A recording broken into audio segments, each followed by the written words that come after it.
अस्सलाम वालेकुम my YouTube family, कैसे हैं आप सब। उम्मीद है कि आप सब ठीक होंगे। मैं भी अल्लाह का शुक्र है कि बेहतर हूँ, ठीक हूँ। और अल्लाह ताला आप सबको भी अपने अपने घरों में खुशाबाद रखे। तो आज की वीडियो जो है वो थोड़ा सा आपके जो कमेंट्स हैं उनके ऊपर बेस्ड है। क्योंकि अभी आज जैसे 10वां मुहर्रम है और सारा दिन कोई ऑर्डर नहीं आया। मैंने हालांकि रेस्टोरेंट को ओपन ही रखा हुआ था, मैंने अपना रेस्टोरेंट क्लोज़ नहीं रखा। कल भी नहीं, आज भी नहीं। कल एक ऑर्डर आया था लेकिन आज वो भी नहीं आया क्योंकि नेटवर्क नहीं था। तो मुझे पता था कि ऑर्डर्स तो आना नहीं है। लेकिन बहरहाल मैंने अपना जो रेस्टोरेंट था वो ऑफ़ नहीं किया। तो आज के लिए मैंने सोचा है कि चलें कुछ आपके जो कमेंट्स हैं उनको कवर करते हैं।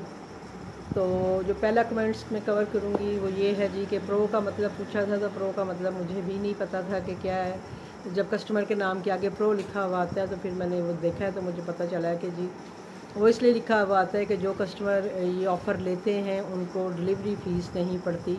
यानी वो किसी भी रेस्टोरेंट को जब ऑर्डर करते हैं तो उनको डिलीवरी फ़ीस फ्री होती है फूड पांडा की तरफ से। उसमें हमारे पैसे नहीं कटते हैं, वो फूड पांडा की तरफ से उनको ऑफ़र होती है। तो इस वजह से उनके नाम के आगे प्रो लिखा हुआ आता है जब भी कोई ऐसा कस्टमर हमें ऑर्डर करता है जिसने कि फूड पांडा से ये सर्विस ली होती है। वो उसका चार्ज करते हैं उस सर्विस का, और उसके बाद ये होता है कि उनको वो सर्विस जो है फ्री मिलती है। तो प्रो जो लिखा होता है कस्टमर के नाम के आगे उसका मीनिंग ये है। अब सबसे बड़ा आजकल जो इशू बना हुआ है वो पता नहीं मेरी वॉइस का बना हुआ है कि आपको वॉइस ठीक तरह से नहीं आती। हालांकि मैं ये बिल्कुल ये सामने बैठी हूँ कैमरे के और नज़दीक से ही बात कर रही हूँ, और मैं कोशिश करती हूँ ऊँची आवाज़ में ही बात करूँ। लेकिन फिर भी वीडियो में मैं भी अक्सर देखती हूँ जब अपनी वीडियो रिपीट, तो उसमें वाकई आवाज़ का इशू भी आ रहा है। तो इंशाल्लाह मैंने आपको जैसे बताया था कि मैंने अपना माइक वगैरह स्टैंड जो है वो ऑर्डर किया हुआ है ऑनलाइन। अगर वो मुझे मिल जाता है तो इंशाल्लाह फिर मैं वो यूज़ करूँगी, तो मे बी कि आवाज़ का मसला जो है ये हल हो जाएगा। मैं ज़्यादातर यही करती हूँ कि मैं फ़ैन भी बंद कर देती हूँ जी, कि फ़ैन की आवाज़ से भी आवाज़ नहीं आती आजकल। लेकिन उसके बावजूद जो है वो अपना आवाज़ का इशू है, तो इंशाल्लाह वो जल्दी जो है वो मैं सॉल्व करने की कोशिश करूँगी। और जो सबसे ज़्यादा मुझे कमेंट आए हैं, जो मैंने लास्ट 1-2 दिन पहले वीडियो पोस्ट की थी सरसों के साग की ऑर्डर की, तो उस पे लोगों ने इतने कमेंट्स किए हैं जी कि आजकल तो साग का मौसम ही नहीं है, आजकल के मौसम में कौन साग खाता है, तो आपने साग कैसे बना लिया, ये वो। तो इस तरह के बहुत सारे सवाल थे। तो देखें जी, मैं जो है जो चीज़ भी होती है वो कोई चीज़ आप लोगों से छुपी हुई तो होती नहीं है। और मतलब कुछ लोगों ने तो मतलब यहाँ तक कह दिया जी कि आपने तो खाना फ्रीज़ करके दे रही है, इट्स मीन कि ये ताज़ा नहीं है, ये वो। तो देखें, इन सब सवालों का एक ही जवाब है कि साग बिल्कुल मैं बना के रखती हूँ। और जब सीज़न होता है तो मैं वाकई में 10-10, 20-20 किलो साग इकट्ठा लेके बनाती हूँ। और साग एक ऐसी चीज़ है कि जो ख़राब नहीं होती है। यानी अगर आप इनको फ्रीज़ भी कर दें तो वो ना तो उसका टेस्ट ख़राब होता है, बल्कि वो और कहते हैं जितना ज़्यादा पड़ा रहे वो अच्छा होता है साग। तो सीज़न में भी मैं यही करती हूँ कि मैं 10 किलो 20 किलो इकट्ठा लेके बना के रखती हूँ। फिर जैसे जैसे वो मेरा सेल होता रहता है उसके साथ साथ मैं फिर और नए बैच बनाती रहती हूँ, और इस तरह से मैं जो साग है अपना सेल करती हूँ। और ये जब से मैं मतलब मैंने लगाना शुरू किया तब से ऐसे ही है। और ये है कि मेरा सेल भी होता है, लोग लेते हैं, ज़ाहिरी बात है जो खाते हैं वो लेते भी हैं। अब मुझे नहीं पता कि जो इस मौसम में खा रहा है वो क्यों खा रहा है क्योंकि मैंने तो एक चीज़ है मेरे पास, वो मैंने लगा दी है, अपनी अवेलेबल कर दी है। अब कस्टमर की मर्ज़ी है कि वो लेता है नहीं लेता। वो तो हम ज़बरदस्ती तो कस्टमर को नहीं कहते हैं कि वो हमसे साग ले ले या फ़लानी चीज़ ले ले। हम जस्ट अपनी चीज़ें शो करते हैं, बाकी कस्टमर की मर्ज़ी होती है। और कस्टमर को भी पता है कि ये साग का सीज़न नहीं है। और ज़ाहिरी बात है अगर मैंने साग लगाया हुआ है तो इट्स मीन कि मैंने उसको बना के फ्रीज़ किया हुआ है। मैंने काफ़ी सारा अभी भी मैंने जब लिया था, जो लास्ट मैंने साग लिया था वो मैंने 10 केजी साग लिया था, और उसमें फिर पालक वगैरह डाल के और मैं जस्ट उसको बॉयल करके रखा होता है। मैंने उसमें तड़का नहीं लगाया होता, कुछ भी नहीं किया होता। वो सब मैं आपके सामने ही कर रही होती हूँ। तो जो सारी चीज़ें जो हैं वो आपके सामने हो रही होती हैं, उसका तड़का बन रहा होता है, फिर मैंने 2 तरह से उसको लगाया होता है। तो भाई ये कोई इतना बड़ा इशू नहीं है साग का कि अगर मैं साग सेल कर रही हूँ। बल्कि नेक्स्ट टाइम आप भी जब सीज़न ख़त्म होने वाला होगा तो आप ढेर सारा साग बना के, अगर आपके पास फ्रीज़र है, मेरे पास जैसे फ्रीज़र भी है, तो मैं इस तरह के काम करके रख लेती हूँ। इसमें कोई हर्ज भी नहीं है। और लास्ट टाइम भी जब ये सीज़न था इसका, तो मैंने यही सोचा था कि इस बार मैं जो है वो काफ़ी सारा साग बना के और उसको फ्रीज़ कर लूँगी और फिर मैं गर्मी में भी बेचूँगी, क्योंकि स्टार्टिंग यानी साग आने से पहले 1-2 महीने पहले भी मैंने पिछले साल भी जब ऑन किया था तो मेरा साग जो था वो सेल हुआ था। तो अभी भी जब मैं सऊदीया से आई थी तो मुझे भी पता था कि सीज़न नहीं है, और मुझे हो रहा था कि यार इस बार मैं चली गई और मतलब ज़ाहिर बात है मैं फ्रीज़र वगैरह बंद करके गई थी, तो मैं बना के तो नहीं रख के गई थी, बल्कि जो मेरा बना हुआ साग था जो मेरा अभी मतलब सेल नहीं हुआ था, वो मैं अपनी बेटियों को मतलब जैसे दे गई कि भाई तुम लोग पीछे से खा लेना, क्योंकि मैं अपना घर की टोटल इलेक्ट्रिसिटी बंद करके गई थी। फ्रिज फ्रीज़र वगैरह सब बंद था कि भाई मैंने रहना है तो ज़रूरत नहीं है इन चीज़ों को चला के जाने की, फजूल का बिल देने की, तो इस वजह से मैं रख के नहीं गई थी। लेकिन जब मैं आई हूँ तो एक दिन वो जो मुझे साग दे के जाते हैं, मतलब जिनसे मैं लेती हूँ, जो गांव से आते हैं, उनकी मुझे आवाज़ आई है कि साग मतलब ले लो, बाथू ले लो, इस तरह से वो आवाज़ें लगा रहा था। तो मैं ख़ुद बड़ी हैरान होकर बाहर निकली हूँ। मैंने कहा इस मौसम में साग, ये अभी भी मिल रहा है साग? तो मैं गई हूँ तो मैंने उन्हें पूछा तो वो कहते हैं जी बस ये आखिरी था, तो वो हमने उतारा है और वो मैं सेल करने आया हूँ, ये वो। तो मैंने उनसे लिया था और वो मैंने बनाया था और फिर वो बना के और वो मैंने अपना लगाया हुआ है। और कोई इतना बड़ा साग का इशू नहीं है कि जो आप लोग परेशान हो गए हैं जी कि ये साग इतना क्यों बेच रही हैं या क्यों बिक रहा है इनका साग। मैंने बनाया है, जो लेने वाले हैं उनकी, लेने वालों की मर्ज़ी है। आप लोग एवं टेंशन ले रहे हैं कि जी क्यों साग बिक रहा है गर्मी में, या क्यों, कौन खा रहा है? खाने वालों की मर्ज़ी है भाई, जो भी खाना चाहता है वो खा रहे हैं। और दूसरा ये है कि आपने, एक ने लिखा कि आपने फ्रीज़र ऑर्डर जो है फ्रीज़र में रखा होता है, इट्स मीन कि ये फ़्रेश नहीं है। भाई कैसे फ़्रेश नहीं है? आप देखें कितनी सख्त गर्मी पड़ रही है। फ्रीज़र में रखने का मतलब ये होता है कि मैं जैसे खाना बनाया है तो मैं उसको, मेरी कोशिश होती है कि मैं खाना बना के फ़ौरन, आपने देखा है कि मैं अपने बॉक्सेस में डाल के अपना खाना रखती हूँ, तो मेरी कोशिश होती है कि मैं फ़ौरन उसको निकाल के फ्रिज में रख दूँ, यानी जैसे ही वो थोड़ा सा ठंडा होता है, क्योंकि मौसम इस तरह का गर्म है कि बाहर रखने से खाना ख़राब हो जाता है। हम अपने घर का खाना भी फ्रिज में ही रख रहे होते हैं और फिर उसको गर्म करके खा रहे होते हैं। तो बहन मेरी, ये कोई इतना बड़ा इशू नहीं है कि हम लोग को बासी खाने लोगों को दे रहे हैं। और हमेशा मैं आपको बताती हूँ कि जैसे मेरा भिंडी है या जो मेरी नॉर्मल जो खाने हैं, वो मैं 2 बॉक्स से ज़्यादा तो बनाती ही नहीं हूँ कि जो मेरा महीनों जो है वो पड़ा रहे या फ्रीज़र में पड़ा रहे। हाँ, जब मैं मौसम ऐसा देखती हूँ, जैसे मैं अभी पिछले दिनों मेरा फ्रिज काम बिल्कुल नहीं कर रहा था, मैंने देखा तो मैंने जब देखा तो नीचे बिल्कुल भी कूलिंग उसकी नहीं थी। मैंने उसके पीछे फ़ैन भी चलाया, सारा कुछ किया। और आप सबके घरों में ये इशू मेरा ख़्याल है होता ही है, और स्पेशली गर्मियों में कि फ्रिज काम करना छोड़ देते हैं, इतनी सख्त गर्मी होती है। तो मैंने क्या किया कि क्योंकि वो फ्रीज़र थोड़ा कूलिंग कर रहा था, तो मैंने वो अपने बॉक्सेस उठा के तो फ्रीज़र में रख दिए कि कम से कम खाना जो है वो ठंडा रहे, मेरा खाना ख़राब ना हो। उसके बाद उसमें वो फ्रीज़ नहीं हुए, लेकिन ये था कि उसमें वो ठंडे थे। लेकिन फिर मुझे लगा, मैंने कहा यार ये मेरी चीज़ें ख़राब होंगी। मेरे पास अल्हम्दुलिल्लाह फ्रीज़र भी है, लेकिन मैंने वो चलाया नहीं होता हर वक्त, ज़रूरत के तहत ही मैं उसे चलाती हूँ। लाजमी बात है, आपको पता है बिजली के इतने बिल आते हैं कि बंदा एक फ्रिज चलाना मुश्किल हो जाता है, तो बंदा एक साथ 2-2 चीज़ें कैसे चला सकता है। तो मैं भी ज़रूरत हो तो बिल्कुल 2-2 चीज़ें भी चला लेती हूँ, लेकिन अगर ज़रूरत नहीं है तो मेरा खाली फ्रिज ही चल रहा था। लेकिन जिस दिन मैंने ये देखा सूरत हाल कि मेरा फ्रिज जो है वो कूलिंग नहीं कर रहा इतनी, तो मैंने फ्रिज को किया है बंद और अपना सारा सामान जो है अब वो अपना डीप फ्रीज़र में रखा है। मीन्स कि उसमें फ्रिज वाला पार्ट भी है और फ्रीज़र भी है, तो मैंने वहाँ पे सारी चीज़ें अपनी शिफ्ट करके और फ्रिज को फ़िलहाल बंद कर दिया, क्योंकि मेरा हर साल मुझे पता है कि 1-आध महीने के लिए मेरा फ्रिज इस तरह से तंग करता है कि वो इतनी कूलिंग नहीं करता। उसके बाद वो दोबारा से फिर ठीक हो जाता है, सर्दियाँ पूरी भी ठीक रहेगा, मतलब ठीक काम करता है। लेकिन इस मौसम में आके वो थोड़ा सा हो जाता है, तो उस वजह से मैंने वो चीज़ें उठा के ऊपर पहले रखी कि भाई 1-आध दिन देखती हूँ, अगर फ्रिज चलता है तो ठीक है, नहीं चला तो मैंने फ्रीज़र ऑन कर लिया। तो ये कोई इतना बड़ा इशू नहीं है कि जो आप लोग इतनी छोटी छोटी चीज़ें नोट करके और इस तरह से बातें करते हैं। तो प्लीज़ आप ज़रा ध्यान रखा कर, ख्याल किया करें ऐसी बातें करने से पहले, क्योंकि आप लोगों के घरों में भी यही सब कुछ चल रहा होता है। हम लोग एक घर की तरह ही काम कर रहे होते हैं, हमारे कोई रेस्टोरेंट नहीं है या कुछ उस तरह से नहीं है।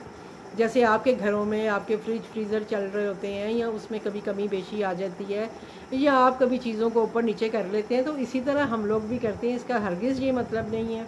आपके सामने जब मैं ऑर्डर बनाती हूँ, ताज़े पराठे बन रहे होते हैं, ताज़ा ऑमलेट बन रहे होते हैं, ताज़ी हर चीज़ बन रही होती है। हाँ, सालन इसलिए नहीं बन सकते हैं कि उसका टाइम नहीं होता। अगर उसका टाइम हो तो मेरा ख़्याल है हम वो भी उसी वक्त बना के कस्टमर को दें। लेकिन वही बात है कि हमने हाफ़ डन करके ज़रूर रखे होते हैं और फिर उसके बाद जैसे जैसे ऑर्डर आते हैं हम उसे फुल डन करते हैं और लोगों को दे देते हैं। तो ये कोई इतना बड़ा इशू नहीं है और ये सारे होम शेफ़्स ही इसी तरह ही करते हैं। अब जिनका सालन सेल हो गया, चलो उन्होंने सेल कर दिया, जिनका नहीं हुआ ज़ाहिर बात है वो रख के अगले दिन भी वो कोशिश करेंगे कि वो सेल हो। होटलों में जाके आप इतने इतने बासी खाने खा लेते हैं, वहाँ पे आप सारा कुछ कर लेते हैं, वहाँ पे आपको कोई इशू नहीं होता। लेकिन अगर एक होम शेफ़ इस तरह से कर रहा है कि एक आध दिन का खाना बाद में भी सेल कर रहा है तो आपको उस पर एतराज़ हो रहा है जी कि आप बासी खाना सेल करती हैं, आप यूँ करती हैं, आप वो करती हैं। तो देखें, आपको बताने का, ये सारी चीज़ें दिखाने के पीछे मकसद क्या होता है मेरा, कि आप लोग इससे कुछ सीखें। अगर आप लोग काम कर रही हैं तो आपको भी इससे फ़ायदा हो, आपको आइडियाज़ आएँ कि आपने काम कैसे करना है, आपने चीज़ों को कैसे लेके चलना है। ये सब कुछ दिखाने के पीछे मेरा मकसद जस्ट यही होता है। अगर आपकी ये बातें सारी देखूँ तो मेरा नहीं ख्याल कि मैं कोई भी अपनी चीज़ आपके साथ शेयर करूँ कि भाई इस तरह से होता है या इस तरह से होता है। तो प्लीज़ इस चीज़ को थोड़ा सा समझा करें। ऐसा नहीं होता है कि हम लोग अल्हम्दुलिल्लाह हमेशा से ही हमारा यही मोटो रहा है कि जो चीज़ हम खुद खाते हैं वही हम अपने कस्टमर को देते हैं। अगर मैं वो सालन अपने कस्टमर को दे रही हूँ तो मैं ख़ुद भी वही सालन खाती हूँ। अभी जैसे मेरा दिल नहीं कर रहा, अभी मेरे पास लोबिया पड़ा था, मैंने वो गर्म किया है, मैंने हस्बैंड ने हमने वो गर्म करके खा लिया। तो मुझे तो कोई ऐसा इसमें इशू नहीं नज़र आता।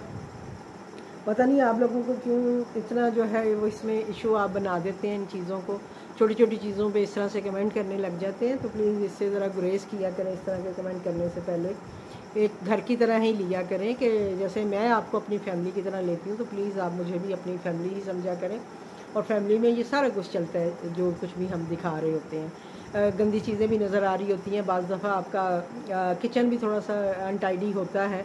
घरों में काम करते हुए ऐसे ही होता है। मुझे दिखा दें कौन से घर हैं कि जहाँ पे सब कुछ वो जैसे ड्रामों में दिखाते हैं उस तरह की होते हैं। सब घरों में काम करते हुए काउंटर्स पे छिलके भी होते हैं, सारा कुछ होता है। तो हमारा काम जस्ट ये है कि हम आपको रियलिटी दिखाते हैं, फेक चीज़ें नहीं दिखाते हैं कि कहीं कोई गमला रख दें और कहीं कोई चीज़ें रख के हम वीडियो बनाएं। हम आपको जो ओरिजिनल जो चीज़ें होती हैं हम वही दिखा रहे होते हैं। तो इसलिए कमेंट करने से पहले थोड़ा सा इस पर ज़रा गौर कर लिया करें इन चीज़ों पे, ठीक है जी। अब आ जाते हैं जी, ये तो हो गया इसके बारे में। अब एक सवाल आया था जी कि डिवाइस ऑफ़ करने पे चार्जेस पड़ते हैं। तो जी डिवाइस ऑफ़ करने पे आपको चार्जेस कोई नहीं पड़ते हैं, आपका जब दिल करे आप डिवाइस ऑफ़ कर दें। बस ये होगा कि आपका एरिया श्रिंक कर दिया जाता है। अगर आप डिवाइस ऑफ़ रखते हैं, अपने टाइम पे नहीं ओपन करते, टाइम पे नहीं क्लोज़ करते, तो उससे आपको ये फ़र्क पड़ता है कि आपका जो एरिया होता है जो 5 किलोमीटर का है वो श्रिंक करके उसको 1 किलोमीटर 2 किलोमीटर पे वो ले आते हैं। तो उसकी वजह से फिर आपको ऑर्डर्स कम आते हैं। डिवाइस के साथ छेड़छाड़ करने का ये नुकसान होता है। और ऑर्डर कैंसिल करने का जहाँ तक बात है तो उसमें मैंने पहले भी आपको बताया था कि जस्ट आपको 200 रुपये पेनल्टी पड़ती है अगर आप कोई ऑर्डर कैंसिल करते हैं, ठीक है। और उसके साथ साथ आपका एरिया श्रिंक किया जाता है, इसके अलावा और कोई पेनल्टी नहीं पड़ती।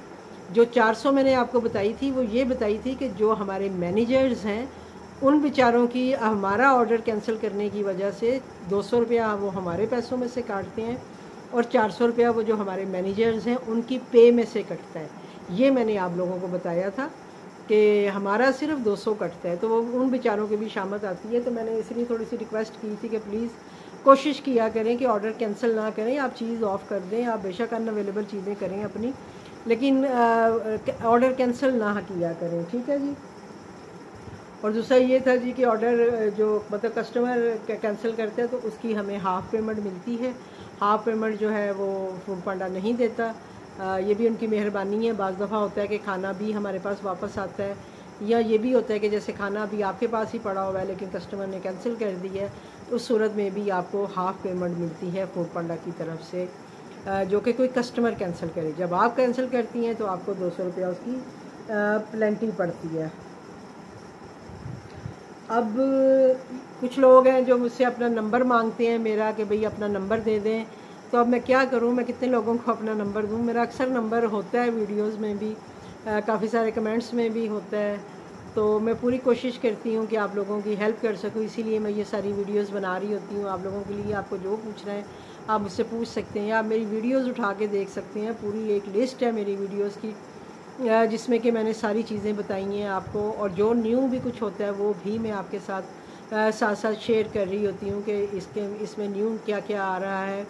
अभी मैं दोबारा से एक वीडियो बनाऊंगी जो कि मैं आपको सारा रजिस्ट्रेशन से लेके और वो सारा जो न्यू अब इनका सारा हो गया है उस पर भी मैं वीडियो बनाऊंगी इंशाल्लाह आप लोगों के लिए। और अब एक क्वेश्चन आया जी, किसी ने मुझे पूछा जी आप यूट्यूब से कितना कमाती हैं। तो इंशाल्लाह मैं जैसे ही कमाऊंगी मैं ये चीज़ भी आपके साथ शेयर करूंगी। अभी तक तो मैंने कुछ नहीं कमाया, बस मैंने जो कमाया है वो आप लोग हैं, मेरे व्यूवर्स हैं जो मुझे इतना प्यार देते हैं, मुझे इतनी दुआएं देते हैं, मेरे से इतनी मोहब्बत करती हैं। तो ये मोहब्बत मैंने कमाई है, ये आपका प्यार मैंने कमाया है अभी तक अपने यूट्यूब के सफ़र में। अभी तक मैंने, यानी वही बात है, मेरा चैनल मोनेटाइज हो चुका हुआ है और जो मोनेटाइज होने के बाद जो पैसे बनते हैं मेरे वो भी बनने शुरू हो गए हुए हैं। लेकिन अभी तक मैंने कोई ऐसा इससे कुछ यानी अर्न नहीं किया है। लेकिन इंशाल्लाह आप सब लोगों का साथ रहा तो मैं बहुत जल्दी जो है वो इससे अर्न भी करूँगी इंशाल्लाह। आप बेशक मेरी वीडियो उठा के देख लें, कोई इतने ख़ास मेरे व्यूज़ वगैरह होते नहीं हैं, और जो व्यूज़ होते हैं तो उन्हीं पे आपको पता है अर्निंग भी होती है। जो लाखों करोड़ों में व्यूज़ होते हैं, हज़ारों में व्यूज़ होते हैं, हमारे तो 400-500 व्यूज़ होते हैं, बहुत होता है वीडियोस पे। तो उसी हिसाब से आपको पता है फिर अर्निंग भी स्टार्ट होती है आपकी। तो इंशाल्लाह अगर चैनल चला कोई मुझे इनकम हुई तो मैं सबसे पहले मैं आप लोगों के साथ शेयर करूँगी, क्योंकि आप लोग ही हो जो मुझे यहाँ तक लेके आए हो। किसी ने कहा था जी आप यूट्यूब की जर्नी भी बताएं, तो वो भी मैं अपनी जर्नी आपको बता चुकी हूँ। मेरे चैनल पे मेरी वीडियो है कि मैं यूट्यूब मैंने कैसे बनाया, कहाँ से लेके कहाँ तक मैं कैसे पहुँची, और अभी मैं जहाँ पे हूँ वो कैसे हूँ। तो ये सारी चीज़ें मैं ऑलरेडी अपनी वीडियोस में बता चुकी हूँ। तो प्लीज़ आप जाके बेशक वो लिंक जाके फूड पांडा होम शेफ में देख सकती हैं। मेरी अलग से मैंने लिस्ट बनाई हुई है, आप मेरी प्ले लिस्ट चेक कर सकती हैं। तो उसमें आपको ये सारी बातें, सारी वीडियोस मिल जाएंगी। और इंशाल्लाह जैसे ही मैं इस पे अर्न करूँगी तो मैं सबसे पहले आप लोगों के साथ ये चीज़ शेयर करूँगी, जैसे कि मैं अपनी हर चीज़ आपके साथ शेयर करती हूँ एज अपनी फैमिली समझते हुए। और बस इसी तरह मुझे अपना प्यार देते रहें। और वो आपने कभी देखा है कि मैं इसमें इतना कहती हूँ जी कि सब्सक्राइब करें और बेल आइकन दबा दें और ये कर दें वो कर दें। मैं जस्ट एक अपना, अगर आप सही पूछें ना, तो मैं जस्ट एक अपना काम कर रही हूँ कि मैं लोगों को हेल्प कर सकूँ। अगर मुझे कुछ पता है, कोई थोड़ी सी भी मुझे नॉलेज है, मैं कोई इतनी पढ़ी लिखी तो हूँ नहीं, लेकिन मुझे जितनी भी नॉलेज है मैं आप लोगों तक पहुँचा सकूँ। और अपने काम के हवाले से मैं जितना जानती हूँ या जो मैं एक्सपीरियंस करती हूँ वो मैं आप लोगों के साथ शेयर कर सकूँ, ताकि उससे लोग फ़ायदा उठा सकें। और अगर आप उससे फ़ायदा उठाते हैं तो मेरी कामयाबी, मेरी अर्निंग ही यही है कि जो आप लोग इससे फ़ायदा उठा के अपने अपने घरों में अपने घर वालों की हेल्प कर रहे हो या काम कर रहे हो और इससे कुछ सीख रहे हो, तो मेरे लिए अर्निंग यही है। बेसिकली जो अर्निंग है वो यही है। लेकिन हाँ, एक दुनियावी अर्निंग भी है, इससे लोग कमाते हैं, और अगर वो भी मुझे होगी तो मैं इंशाल्लाह वो भी आपके साथ ज़रूर शेयर करूँगी। और इंशाल्लाह मिलती हूँ आपसे। इसी तरह मुझे अपनी फैमिली का हिस्सा समझते रहें, मेरे साथ इसी तरह कमेंट्स भी करते रहें, जैसे भी कमेंट्स करें, लेकिन करें जी, कोई बात नहीं है, हम तो सुनने के लिए बैठे हुए हैं। लेकिन थोड़ा सा दिल दुखता है जब आप कुछ इस तरह का कमेंट कर देते हैं कि यार हम किस नीयत से काम करते हैं और अगला हमें क्या समझ के ये कमेंट कर रहा है। तो उस वक्त थोड़ा सा दुख ज़रूर होता है मुझे, और मैं थोड़ी सी डिसहार्ड होती हूँ ज़रूर, कि मैं फिर कहती हूँ मुझे नहीं बताना आप किसी को कुछ भी, या मैंने क्यों दिखा दी ये चीज़, या मैंने क्यों ऐसे कर दिया। लेकिन फिर मैं कहती हूँ कि नहीं रुबीना, तुमने अपना काम करना है, लोग जैसा भी जो भी समझते हैं, तुम साफ़ नीयत से सच्चे दिल के साथ अगर काम कर रही हो तो अपना काम जारी रखो। अब देने वाली ज़ात जो उसका अजर जो होता है ना, वो अल्लाह ताला आपको देता है, और मुझे अपने अल्लाह से ही अजर की उम्मीद है, और इंशाल्लाह वो ही मुझे इसका अजर भी देगा। अगर मैं किसी के लिए भी कुछ भी एक छोटी सी भी अगर आसानी कर रही हूँ तो इंशाल्लाह मेरा अल्लाह जो है वो मुझे उसका अजर ज़रूर देगा। तो इसी नोट के साथ मैं करती हूँ अपनी वीडियो का एंड, और इंशाल्लाह मिलती हूँ आपसे किसी और टॉपिक के साथ। तब तक मुझे दीजिए इजाज़त। अल्लाह हाफ़िज़।